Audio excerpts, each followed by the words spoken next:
Welcome to another journey into the chilling depths of classic horror literature. Today we explore a timeless tale of terror. Cryptic Chronicles presents H.P. Lovecraft's The Hound. In my tortured ears there sounds unceasingly a nightmare whirring and flapping, and a faint, distant baying as of some gigantic hound. It is not dream. It is not, I fear, even madness, for too much has already happened to give me these merciful doubts. St. John is a mangled corpse. I alone know why, and such is my knowledge that I am about to blow out my brains for fear I shall be mangled in the same way. Down unlit and illimitable corridors of eldritch fantasy sweeps the black, shapeless nemesis that drives me to self-annihilation. May heaven forgive the folly and morbidity which led us both to so monstrous a fate. Wearied with the commonplaces of a prosaic world, where even the joys of romance and adventure soon grow stale, St. John and I had followed enthusiastically every aesthetic and intellectual movement which promised respite from our devastating ennui. The enigmas of the symbolists and the ecstasies of the pre-Raphaelites all were ours in their time, but each new mood was drained too soon of its diverting novelty and appeal. Only the somber philosophy of the decadence could hold us, and this we found potent only by increasing gradually the depth and diabolism of our penetrations. Baudelaire and Huysmans were soon exhausted of thrills, till finally there remained for us only the more direct stimuli of unnatural personal experiences and adventures. It was this frightful emotional need which led us eventually to that detestable course, which even in my present fear I mention with shame and timidity, that hideous extremity of human outrage, the abhorred practice of grave robbing. I cannot reveal the details of our shocking expeditions, or catalogue even partly the worst of the trophies adorning the nameless museum we prepared in the great stone house where we jointly dwelt, alone and servantless. Our museum was a blasphemous, unthinkable place, where with the satanic taste of neurotic virtuosi, we had assembled an universe of terror and decay to excite our jaded sensibilities. It was a secret room, far, far underground, where huge winged demons carven of basalt and onyx vomited from wide grinning mouths weird green and orange light, and hidden pneumatic pipes ruffled into kaleidoscopic dances of death, the lines of red charnel things hand in hand woven in voluminous black hangings. Through these pipes came at will the odours our moods most craved. Sometimes the scent of pale funeral lilies, sometimes the narcotic incense of imagined Eastern shrines of the kingly dead, and sometimes, how I shudder to recall it, the frightful soul-upheaving stenches of the uncovered grave. Around the walls of this repellent chamber were cases of antique mummies, alternating with comely, lifelike bodies perfectly stuffed and cured by the taxidermist's art, and with headstones snatched from the oldest churchyards of the world. Niches here and there contained skulls of all shapes and heads preserved in various stages of dissolution. There one might find the rotting, bald pates of famous noblemen and the fresh and radiantly golden heads of new-buried children. Statues and paintings there were, all of fiendish subjects, and some executed by St. John and myself. A locked portfolio, bound in tanned human skin, held certain unknown and unnameable drawings which it was rumoured Goya had perpetrated but dared not acknowledge. There were nauseous musical instruments, stringed, brass, and wood-wind, on which St. John and I sometimes produced dissonances of exquisite morbidity and cacodé emoniacal ghastliness, whilst in a multitude of inlaid ebony cabinets reposed the most incredible and unimaginable variety of tomb loot ever assembled by human madness and perversity. It is of this loot in particular that I must not speak. Thank God I had the courage to destroy it long before I thought of destroying myself. The predatory excursions on which we collected our unmentionable treasures were always artistically memorable events. We were no vulgar ghouls, but worked only under certain conditions of mood, landscape, environment, weather, season, and moonlight. These pastimes were to us the most exquisite form of aesthetic expression, and we gave their details a fastidious technical care. An inappropriate hour, a jarring lighting effect, or a clumsy manipulation of the damp sod would almost totally destroy for us that ecstatic titillation which followed the exhumation of some ominous, grinning secret of the earth. Our quest for novel scenes and piquant conditions was feverish and insatiate. St. John was always the leader, and he it was who led the way at last to that mocking, that accursed spot, which brought us our hideous and inevitable doom. By what malign fatality were we lured to that terrible Holland churchyard? I think it was the dark rumour and legendary, the tales of one buried for 5 centuries, who had himself been a ghoul in his time and had stolen a potent thing from a mighty sepulchre. I can recall the scene in these final moments, the pale autumnal moon over the graves, casting long, horrible shadows, the grotesque trees drooping sullenly to meet the neglected grass and the crumbling slabs, the vast legions of strangely colossal bats that flew against the moon, the antique ivied church pointing a huge spectral finger at the livid sky, the phosphorescent insects that danced like death fires under the yews in a distant corner, the odours of mould, vegetation, and less explicable things that mingled feebly with the night wind from over far swamps and seas, and worst of all, the faint, deep-toned baying of some gigantic hound which we could neither see nor definitely place.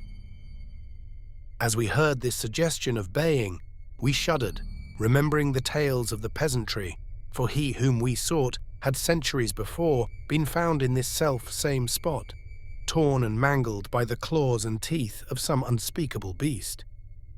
I remembered how we delved in this ghoul's grave with our spades, and how we thrilled at the picture of ourselves, the grave, the pale watching moon, the horrible shadows, the grotesque trees, the titanic bats, the antique church, the dancing death fires, the sickening odours, the gently moaning night wind, and the strange, half-heard, directionless baying, of whose objective existence we could scarcely be sure. Then we struck a substance harder than the damp mould, and beheld a rotting oblong box crusted with mineral deposits from the long, undisturbed ground. It was incredibly tough and thick, but so old that we finally pried it open and feasted our eyes on what it held. Much, amazingly much, was left of the object, despite the lapse of 500 years. The skeleton, though crushed in places by the jaws of the thing that had killed it, held together with surprising firmness, and we gloated over the clean white skull and its long, firm teeth and its eyeless sockets that once had glowed with a charnel fever like our own. In the coffin lay an amulet of curious and exotic design, which had apparently been worn around the sleeper's neck. It was the oddly conventionalized figure of a crouching winged hound, or sphinx with a semi-canine face, and was exquisitely carved in antique oriental fashion from a small piece of green jade. The expression on its features was repellent in the extreme, savouring at once of death, bestiality, and malevolence. Around the base was an inscription in characters which neither St. John nor I could identify, and on the bottom, like a maker's seal, was graven a grotesque and formidable skull. Immediately upon beholding this amulet, we knew that we must possess it, that this treasure alone was our logical pelf from the centuried grave. Even had its outlines been unfamiliar, we would have desired it, but as we looked more closely, we saw that it was not wholly unfamiliar. Alien it indeed was to all art and literature which sane and balanced readers know, but we recognized it as the thing hinted of in the forbidden Necronomicon of the mad Arab Abdul al-Hazred, the ghastly soul symbol of the corpse-eating cult of inaccessible Leng in Central Asia. All too well did we trace the sinister lineaments described by the old Arab demonologist. Lineaments, he wrote, drawn from some obscure supernatural manifestation of the souls of those who vexed and gnawed at the dead. Seizing the green jade object, we gave a last glance at the bleached and cavern-eyed face of its owner and closed up the grave as we found it. As we hastened from that abhorrent spot, the stolen amulet in St. John's pocket, we thought we saw the bats descend in a body to the earth we had so lately rifled, as if seeking for some cursed and unholy nourishment. But the autumn moon shone weak and pale, and we could not be sure. So too, as we sailed the next day away from Holland to our home, we thought we heard the faint distant baying of some gigantic hound in the background. But the autumn wind moaned sad and wan, and we could not be sure. Less than a week after our return to England, strange things began to happen. We lived as recluses, devoid of friends, alone, and without servants in a few rooms of an ancient manor house on a bleak and unfrequented moor, so that our doors were seldom disturbed by the knock of the visitor. Now, however, we were troubled by what seemed to be frequent fumblings in the night, not only around the doors, but around the windows also, upper as well as lower. Once we fancied that a large, opaque body darkened the library window, when the moon was shining against it, and another time we thought we heard a whirring or flapping sound not far off.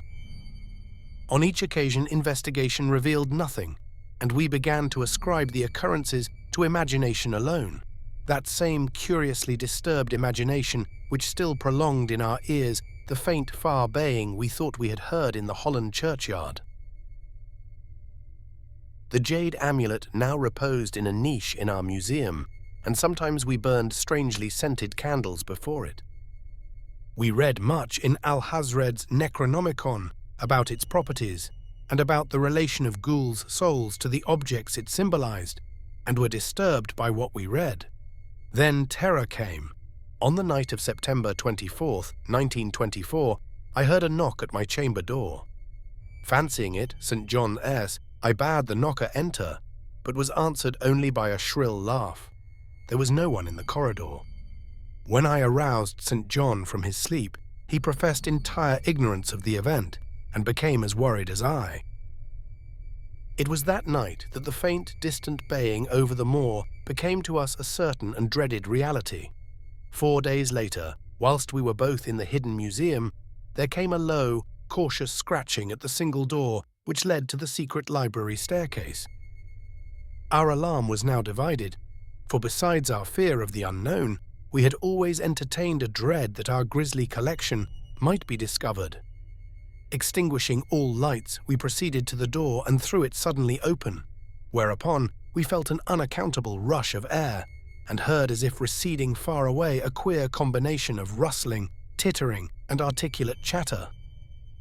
Whether we were mad, dreaming, or in our senses, we did not try to determine. We only realized, with the blackest of apprehensions, that the apparently disembodied chatter was beyond a doubt in the Dutch language. After that, we lived in growing horror and fascination. Mostly we held to the theory that we were jointly going mad from our life of unnatural excitements, but sometimes it pleased us more to dramatize ourselves as the victims of some creeping and appalling doom. Bizarre manifestations were now too frequent to count. Our lonely house was seemingly alive with the presence of some malign being whose nature we could not guess, and every night that demoniacal baying rolled over the wind-swept moor, always louder and louder.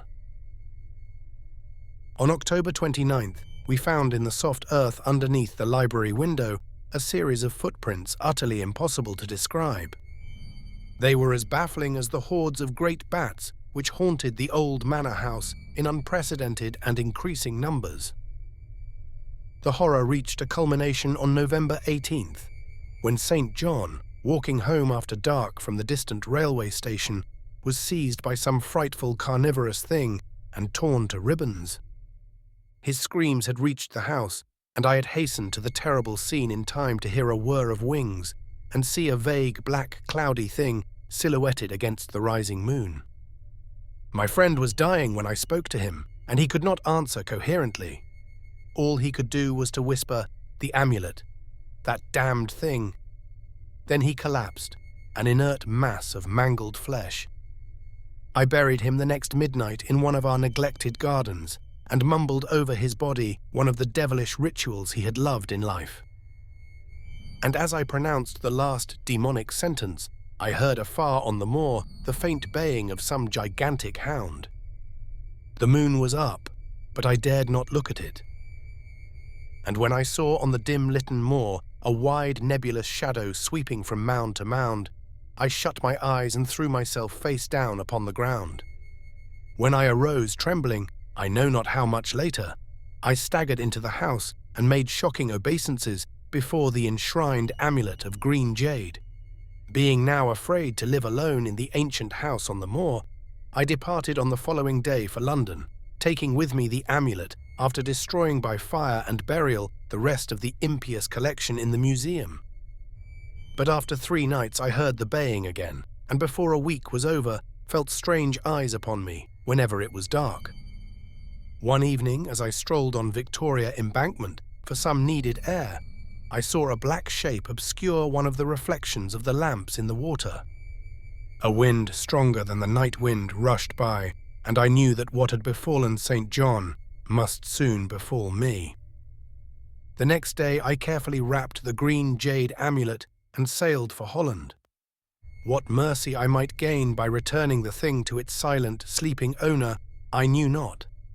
But I felt that I must at least try any step conceivably logical. What the hound was and why it pursued me were questions still vague, but I had first heard the baying in that ancient churchyard, and every subsequent event, including St. John's dying whisper, had served to connect the curse with the stealing of the amulet. Accordingly, I sank into the nethermost abysses of despair when, at an inn in Rotterdam, I discovered that thieves had despoiled me of this sole means of salvation. The baying was loud that evening, and in the morning I read of a nameless deed in the vilest quarter of the city. The rabble were in terror, for upon an evil tenement had fallen a red death beyond the foulest previous crime of the neighborhood. In a squalid thieves' den, an entire family had been torn to shreds by an unknown thing which left no trace, and those around had heard all night above the usual clamor of drunken voices a faint, deep, insistent note as of a gigantic hound. So at last I stood again in that unwholesome churchyard where a pale winter moon cast hideous shadows and leafless trees drooped sullenly to meet the withered frosty grass and cracking slabs, and the ivied church pointed a jeering finger at the unfriendly sky, and the night wind howled maniacally from over frozen swamps and frigid seas. The baying was very faint now, and it ceased altogether as I approached the ancient grave I had once violated and frightened away an abnormally large horde of bats, which had been hovering curiously around it. I know not why I went thither unless to pray, or gibber out insane pleas and apologies to the calm white thing that lay within. But whatever my reason, I attacked the half-frozen sod with a desperation partly mine and partly that of a dominating will outside myself.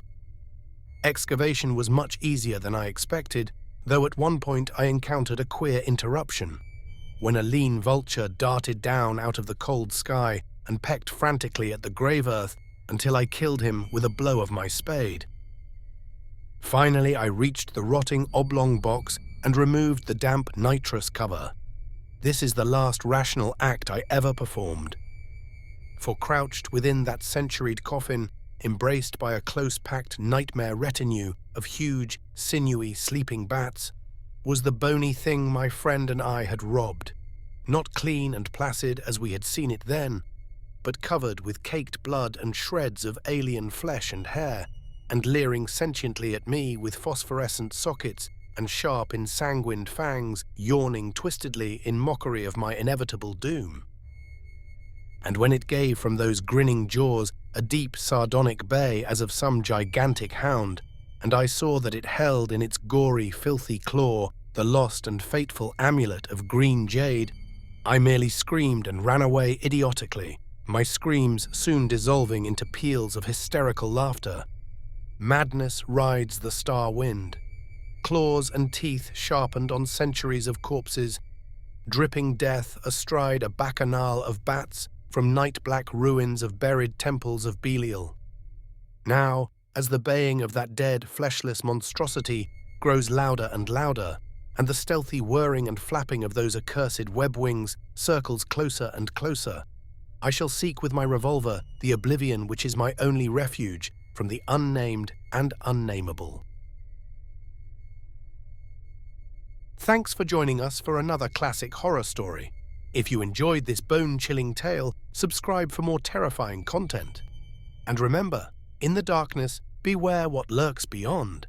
Stay horrified, my friends.